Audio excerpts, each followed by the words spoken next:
अब असम गण परिषद नाम के लिए रह गई है, वो भी बीजेपी के समर्थन में, बीजेपी के साथ रहकर, इसलिए उसका राजनीतिक अस्तित्व बचा हुआ है।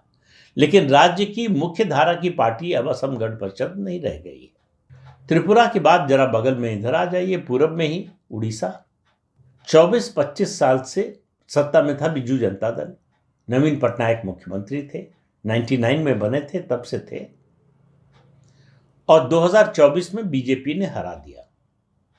न केवल लोकसभा चुनाव में बल्कि विधानसभा चुनाव में भी अकेले दम पर पूर्ण बहुमत हासिल कर लिया। और उड़ीसा में कांग्रेस पार्टी का कोई वजूद नहीं है, नाम मात्र के लिए उसकी मौजूदगी है, वरना सीधी लड़ाई जो है बिजू जनता दल और बीजेपी में थी। त्रिकोणीय संघर्ष भी नहीं बना पाई कांग्रेस पार्टी, उसकी इतनी भी हैसियत नहीं है। तो एक रीजनल पार्टी को हराकर सत्ता में आई बीजेपी। फिर जरा दक्षिण में आ जाइए, 2 राज्यों में, कर्नाटक और तेलंगाना।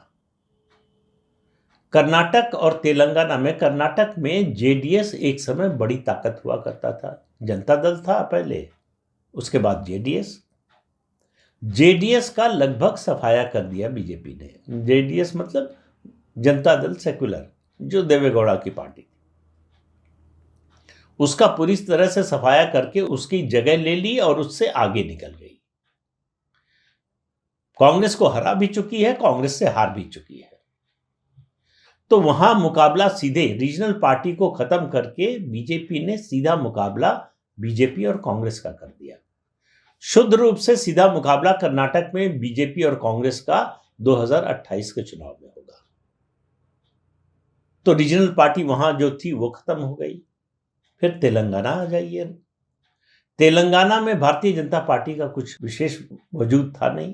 तेलंगाना में एक समय जब संयुक्त आंध्र प्रदेश था, तो वहां लगातार 2 बार जो है राजशेखर रेड्डी मुख्यमंत्री बने उस राज्य के। और मैं ये कई बार कह चुका हूं कि 2004 और 2009 में अगर कांग्रेस की केंद्र में सरकार बनी, तो संयुक्त आंध्र प्रदेश में जो राजशेखर रेड्डी की परफॉर्मेंस लोकसभा चुनाव में थी, उसके कारण। तेलंगाना में आज स्थिति यह है कि बीआरएस को, बीजेपी और कांग्रेस दोनों को कहना चाहिए, मिलकर दोनों ने लगभग खत्म कर दिया है। मतलब अगर लोकसभा और विधानसभा में सीटों की संख्या की दृष्टि से देखें तो खत्म हो गई है।